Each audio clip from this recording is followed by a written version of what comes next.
करीब 22 साल की एक लड़की को कभी पेट में दर्द होता है तो कभी उसे उल्टियाँ आने लगती है। वह लड़की जब परेशान हो जाती है तो अपनी माँ से कहती है कि माँ, कभी मुझे उल्टियाँ आती हैं तो कभी पेट में दर्द होता है। माँ कहती है, बेटा परेशान होने की ज़रूरत नहीं है, मैं गाँव में ही एक डॉक्टर साहब के पास जाऊँगी और तेरे लिए दवा लेकर आ जाऊँगी। माँ डॉक्टर के पास जाती है। डॉक्टर साहब ने जो दवा दी थी वह दवाइयाँ अपनी बेटी को दे दी जाती है, लेकिन बेटी को उन्हें खाने के बाद भी आराम नहीं हो रहा था। फिर से डॉक्टर के पास जा रहे थे। इस तरह से लगातार चक्कर पे चक्कर काट रहे थे, लेकिन डॉक्टर ने कहा कि तुम्हें किसी बड़े डॉक्टर को दिखाना चाहिए, यहाँ शायद इसका इलाज संभव नहीं है। माँ और बाप अपनी बेटी को लेकर सीधा शहर पहुँच जाते हैं। शहर में जाने के बाद किसी महिला चिकित्सक के पास जाकर अपनी बेटी को दिखा रहे थे, और बेटी को जब दिखाया जाता है तो महिला चिकित्सक कहती है कि मुबारक हो, आपकी बेटी 5 महीने की गर्भवती है। जैसे ही माँ और बाप ने यह बात सुनी, उनके पैरों तले ज़मीन खिसक जाती है। सोचने पर मजबूर हो जाते हैं कि आखिरकार उनकी बेटी के साथ ऐसा क्यों हुआ है, क्या हुआ है। दरअसल उनकी बेटी अभी कुंवारी है, उसकी शादी तो नहीं हुई थी, यह प्रेग्नेंट कैसे हो सकती है। माँ और बाप आपस में ही बातचीत कर रहे थे और इंतज़ार कर रहे थे कि कब इस हॉस्पिटल से बेटी की छुट्टी हो। जैसे ही हॉस्पिटल से बेटी की छुट्टी होती है, वो अपनी बेटी से पूछते हैं कि बेटा तुम्हारे साथ क्या हुआ है, किसी ने कुछ कहा है, कुछ करा है, जो भी है मैं सच सच बता दो। वो अपनी बेटी को दुलारते हैं, पुचकारते हैं, सीने से लगाते हैं। बेटी कहती है, जो मामू का लड़का है ना, मेरा भाई, उसी ने मेरे साथ गलत काम किया है, उसी की वजह से उसके पेट में ये बच्चा पल रहा है। बात घर की थी, इसलिए वो बाहर नहीं जाने देना चाहते थे, लेकिन डर लग रहा था कि अगर यह बात किसी को पता चलेगी तो इस लड़की से शादी कौन करेगा, इसे अपनी ज़िंदगी में कौन अपनाएगा। तभी एक और डॉक्टर से संपर्क किया जाता है और कहा जाता है कि साहब, इसका अबॉर्शन कर दीजिए ताकि इसके पेट में बच्चा ना रहे और ये आगे की ज़िंदगी ठीक ठाक गुजार सके। डॉक्टर साहब ने साफ इनकार कर दिया। फिर दूसरे डॉक्टर के पास जाते हैं, तीसरे के पास जाते हैं, चौथे के पास जाते हैं। ज़्यादातर डॉक्टर साफ साफ इनकार कर देते हैं कि हम यह काम नहीं कर सकते, अगर आपको करना है तो कोर्ट में जाइए और कोर्ट में जाकर परमिशन लेके आ जाइए, फिर बाद में सब कुछ हो जाएगा। लेकिन ऐसे वक्त धीरे धीरे आगे बढ़ रहा था और डॉक्टर ने अब यह भी कहना शुरू कर दिया कि अब ज़्यादा दिन हो चुके हैं, इसलिए अगर हमने बच्चे को कुछ करने की या फिर उसकी माँ से कुछ करने की कोशिश की तो हो सकता है कि दोनों की जान को खतरा हो जाए, फिर हम आपकी बेटी को नहीं बचा पाएंगे। अब यही बात सोचते हुए कि कहीं गांव में बदनामी ना हो जाए, लोगों को इस बात का पता ना चल जाए तो आखिरकार क्या होगा, तभी माँ और बाप ने अपनी बेटी को यहाँ से 120 किलोमीटर दूर लेके चले जाते हैं, सोचकर कि इस बात का किसी को कभी पता ही नहीं चलेगा। और वो इंतज़ार करने लगते हैं कि जब दिन पूरे हो जाएंगे तब जो भी होगा वो फैसला होगा, आगे देखा जाएगा। 4 सितंबर 2025 को वह तारीख भी आ जाती है जब उसे हॉस्पिटल में भर्ती कराया जाता है और वहाँ से उसे एक बच्चे को जन्म देना पड़ता है। यहाँ जो कहानी आगे बढ़ती है, यह कहानी इंटरनेट की दुनिया में बहुत ज़्यादा वायरल हो जाती है। लोग सोचने पर मजबूर हो जाते हैं कि आखिरकार इतना कोई निर्दयी कैसे हो सकता है। स्वागत आप सभी का, मैं दानिश अंसारी। आज की जो सच्ची घटना आप सुनने जा रहे हैं, यह सच्ची घटना है, राजस्थान प्रदेश जिला भीलवाड़ा की है। यहाँ का एक थाना लगता है मांडलगढ़ की यह बात है। इसका एक कस्बा लगता है बिजोरिया, और बिजोलिया कस्बा के पास ही एक जंगल है, वहाँ सीता माता कुंड का मंदिर है। यह बात कर रहा हूँ 23 सितंबर 2025 के दोपहर 1:20 के आसपास का वक्त हो रहा था। इसी बीच में बकरी चराने वाला एक व्यक्ति, जिसका नाम होता है हीरा लाल तेली, उम्र उसकी लगभग 55 या 58 साल के आसपास रही होगी, वह व्यक्ति अपनी बकरियों को भी देख रहा है, क्योंकि वहाँ जंगल है, कटीली झाड़ियाँ हैं, और इसी बीच में वह सस्ताने के लिए, आराम करने के लिए पत्थरों के ढेर पर जाकर बैठ जाता है। जैसे पत्थरों के ढेर पर जाकर बैठता है तो वहाँ से कुछ अजीब तरह की आवाज़ें आ रही थी। शुरुआत में तो वो एकदम से डर जाता है, सोचने पर मजबूर हो जाता है कि ये आवाज़ें कहाँ से आ रही हैं। बड़ा ध्यान लगाने के बाद, क्योंकि बिल्कुल सुनसान इलाका है, दूर दूर तक कोई आहट नहीं थी, किसी के आने की आवाज़ भी नहीं आ रही थी, लेकिन जब एक पत्थरों के ढेर से कुछ अजीब तरीके की सिसकाने की जैसी आवाज़ें आ रही थी तो वह समझ नहीं पा रहा था कि आखिरकार करूँ तो क्या करूँ। वो आवाज़ें शांत हो जाती हैं। 5 मिनट के बाद फिर से वही आवाज़ आनी शुरू हो जाती हैं। अब इसके बाद उस व्यक्ति ने हिम्मत जुटाते हुए लगभग 55-57 साल का वो बुज़ुर्ग आदमी जिसका नाम हीरा लाल तेली होता है, वो पत्थरों के ढेर के पास जाता है और जाकर जब वहाँ देखता है तो एकदम से पीछे गिर जाता है। दरअसल वहाँ पत्थरों के ढेर के अंदर लगभग 15 या 20 दिन के आसपास का एक नवजात बालक था जो उस पत्थरों में दबा हुआ था। अब इसके बाद उसने उस बच्चे को देखा और देखने के बाद फिर उसे निकालने की कोशिश की, लेकिन तभी उसके दिमाग में एक ख्याल आता है कि यह बात अगर पुलिस को पता चल जाएगी तो पुलिस तुझे पकड़ेगी, जेल में डाल देगी। कहीं ऐसा ना हो कि नया केस उसकी जान को लग जाए। तभी बच्चे के सिसकने की फिर से आवाज़ें आती हैं। वो सोच रहा था कि अगर मैं बच्चे को ना निकालूं तो यह मर जाएगा, आखिरकार मैं करूं तो क्या करूं। तब उसे ख्याल आता है कि यहाँ से लगभग 200 मीटर की दूरी पर सीता माता कुंड मंदिर है। तो वहाँ एकदम मंदिर के पास जाता है और जाने के बाद वहाँ देखता है कि हेमराज, गुर्जर, बाबू, पंडित वीरेंद्र सिंह ये तीनों मौके पर मौजूद होते हैं। वो हाँफता हुआ कहता है कि भैया जल्दी से चलो, तुम्हें कुछ दिखाना है।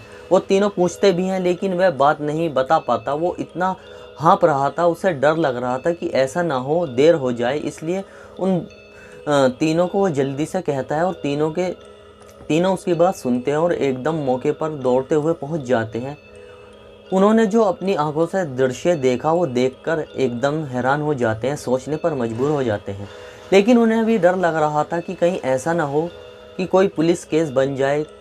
तभी उन्हीं में से समझदारी दिखाते हुए किसी ने पुलिस को फ़ोन किया और पुलिस को फ़ोन करने के बाद अभी तक जो उन्होंने अपनी आंखों से देखा था यह सब कुछ पुलिस को बता दिया। कहा कि साहब यहाँ पर एक बच्चा है और हम इसे कुछ हाथ वाथ नहीं लगा रहे हैं, आप जल्दी से आ जाइए। जैसे ही पुलिस ये बात सुनती है, पुलिस ने कहा कि बिल्कुल भी परेशान होने की ज़रूरत नहीं है, जितनी जल्दी हो सके उन पत्थरों को हटाओ। पत्थरों को हटाने के बाद उस बच्चे को बाहर निकालो और बाहर निकालने के बाद सीधा उसे ठंड के एरिए में लेके जाओ, क्योंकि धूप बहुत ज़्यादा तेज़ हो रही है, उस बच्चे की स्वास्थ्य को नुकसान पहुंच सकता है। इसलिए हमारे आने से पहले तुम जो कुछ करोगे उसका वीडियो बना लेना, इसलिए परेशान होने की ज़रूरत नहीं है। पुलिस आपको कुछ नहीं कहेगी। अब कहीं ना कहीं पुलिस से हिम्मत मिल जाती है। हीरा लाल तेली, हेमराज गुर्जर, बाबू, पंडित वीरेंद्र सिंह, इन चारों ने हिम्मत जुटाते हुए आखिरकार एक एक पत्थर को आराम से वहाँ से हटाया और हटाने के बाद फिर उसे देखा क्या एक बालक है, लड़का है, और लगभग उसे देख के साफ अंदाज़ा लग रहा था कि या तो वह 15 से 20 दिन का है के आसपास का है। जैसे ही उन्होंने उसे करीब से देखा तो उनकी जो आंखें थी वो बड़ी बड़ी हो जाती हैं, उनके शरीर के रोंगटे खड़े हो जाते हैं। दरअसल उस बालक के मुंह में बड़े बड़े पत्थर घुसे हुए थे और उसके होंठ चिपके हुए थे। यह बात चिपकने की ऐसे भी पता चल जाती है क्योंकि पास में ही फेविक्विक के कई रैपर पड़े हुए थे।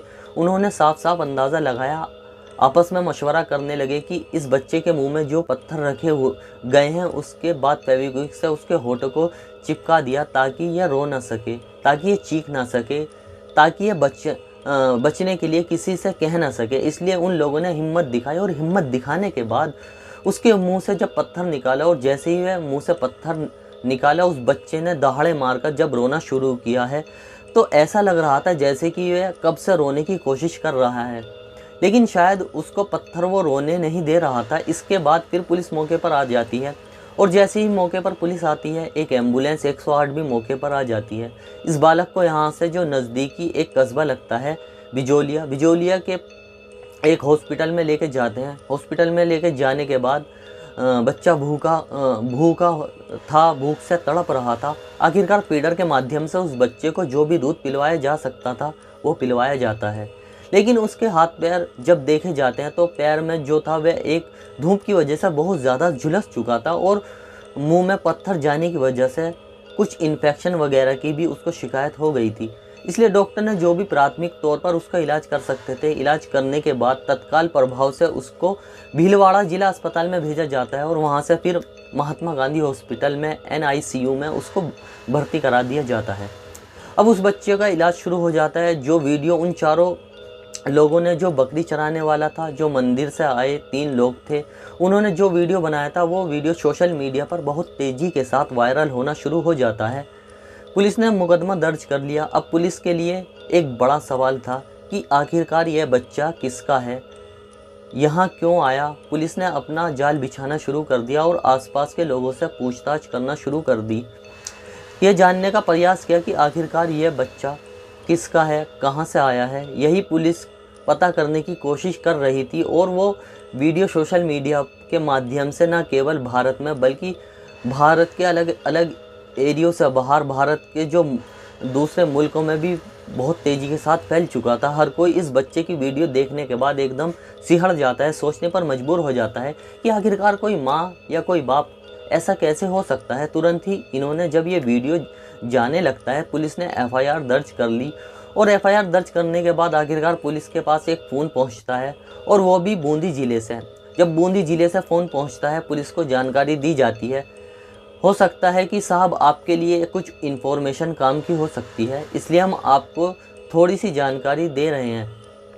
अब पुलिस ने यानी कि भीलवाड़ा पुलिस ने चित्तौड़गढ़ में जाकर, जिला चित्तौड़गढ़ में जाती है और चित्तौड़गढ़ का एक गांव लगता है भैंस रोड, वहीं जाती है और वहां जाने के बाद आखिरकार एक बुज़ुर्ग आदमी को पुलिस ने हिरासत में ले लिया।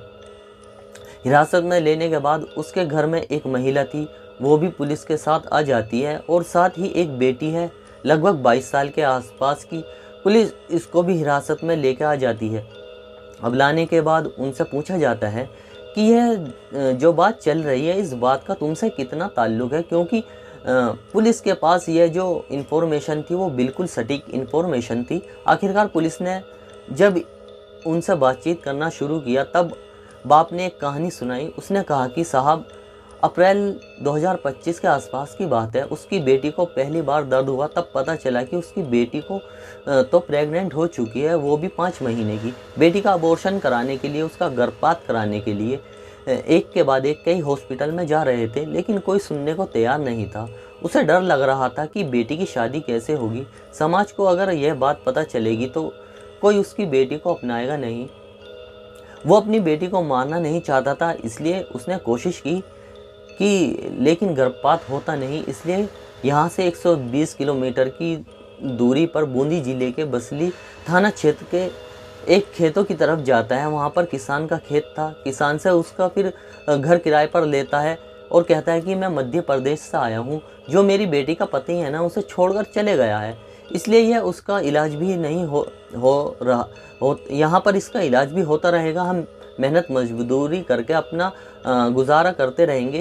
1-2 महीने में घर में रहते हैं, 1-2 महीने दूसरे घर में रहते हैं और आखिरकार उन्होंने तय कर लिया था कि 15 सितंबर 2025 तक हम यहाँ रुकेंगे, बाकी इसके बाद यहाँ से चले जाएंगे। आखिरकार 4 सितंबर 2025 की वो तारीख आती है। बूंदी के सरकारी हॉस्पिटल में अपनी बेटी को लेकर जाते हैं और जब पूछा जाता है कि तुम्हारी बेटी के पति का नाम क्या है, तो वो पति का फर्जी नाम वहाँ पर दर्ज करा देते हैं और दर्ज कराने के बाद जो बच्चा वो बेटी बड़े प्यारे से बच्चे को जन्म देती है और जो लड़का होता है आखिरकार उस लड़के को बेचने की कोशिशों में जुट जाते हैं। वो नहीं चाहते थे कि उस बच्चे को मारे, क्योंकि मारना भी नहीं चाहते थे, इसलिए उन्होंने हॉस्पिटल में संपर्क किया, कई लोगों से बातचीत की, कहा कि हमारा बेटा है, बच्चा है, अगर कोई लेना चाहे तो ले, कम पैसों में हम इसको दे देंगे। इस तरह की वो बात करने लगे, लेकिन उसका कोई ख़रीदार ही नहीं मिल रहा था।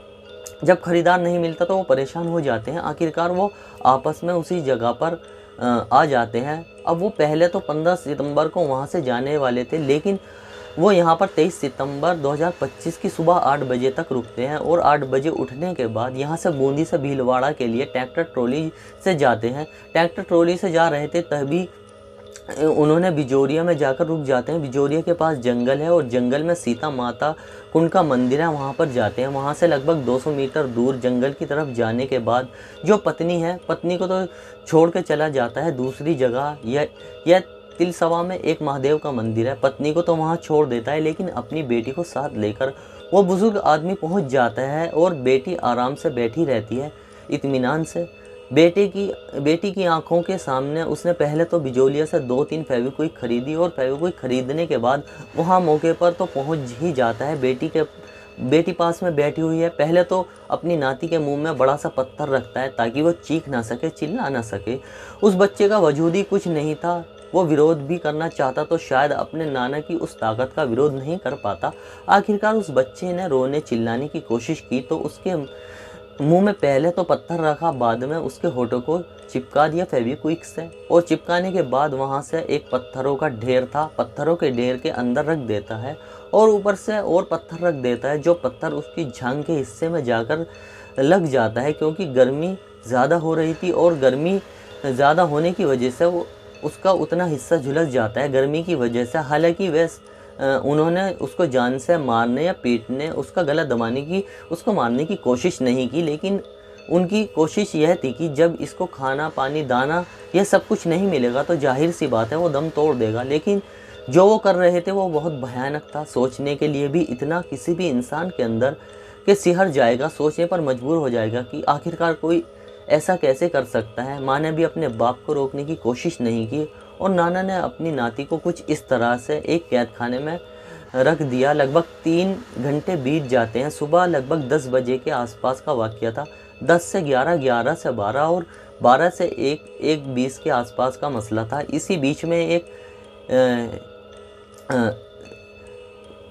हीरालाल नाम का एक व्यक्ति होता है जो अपनी बकरी चरा रहा था। आखिरकार वो बच्चा उसे मिल जाता है। वो देवदूत की तरह वहाँ पर एकदम से प्रकट हो जाता है। आखिरकार वो बच्चा अब एक हॉस्पिटल में इलाज चल रहा है, उसका नाम भी रख दिया गया है। और फिलहाल पुलिस ने माँ को तो खैर कुछ नहीं कहा, मतलब उस बच्चे की नानी को, साथ में उसकी माँ और उसके बाप को, बच्चे के नाना को, दोनों को खुद गिरफ्तार कर लिया, लेकिन नानी को कुछ नहीं कहा। नानी का इसमें ज़्यादा रोल नहीं था, ऐसा कुछ बताया जाता है। लेकिन यह घटनाक्रम पूरा सोशल मीडिया पर वायरल होता है तो लोगों को यकीन नहीं हो रहा था कि कोई ऐसा निर्दयी काम कैसे कर सकता है। लेकिन एक पिता की भी मजबूरी थी कि वो करता भी तो क्या करता। लेकिन जब बात ये सोशल मीडिया पर वायरल होती है तो कई हॉस्पिटलों की तरफ से मैसेज वायरल हो रहा था कि अगर ऐसी कोई बात थी तो इस बच्चे को हॉस्पिटल में छोड़ जाते, हम उसका लालन पालन कर लेते। वैसे भी कई ऐसे बच्चे आते हैं और उनका लालन पालन हम लोग कर लेते हैं। उन्होंने जो किया वाकई बहुत भयानक है। पुलिस इस मामले की चार्जशीट लगाएगी, अदालत पहुंचेंगे और जाहिर सी बात है जिस चीज़ से बचने की कोशिश कर रहे थे वह चीज़ इनके पीछे पड़ गई और शायद ये ज़िंदगी भर उनके जो दामन पर दाग लगा है कभी मिट भी ना पाएगा। दोस्तों, इस पूरे घटनाक्रम को सुनाने का मकसद किसी को परेशान करना नहीं है, किसी का दिल दुखाना नहीं है, बल्कि आपको जागरूक करना है, आपको सचेत करना है। और इस तरह से जो कदम उठाए जाते हैं वो वाकई गर्त की तरफ लेके जाते हैं, विनाश की तरफ लेके जाते हैं। और इस फैमिली को भी इस तरह से कह सकते हैं कि उस बच्चे की हाय लगी और विनाश की तरफ लेके चले गए। पता नहीं आगे कितनी ज़िंदगी सलाखों के पीछे गुजरेगी।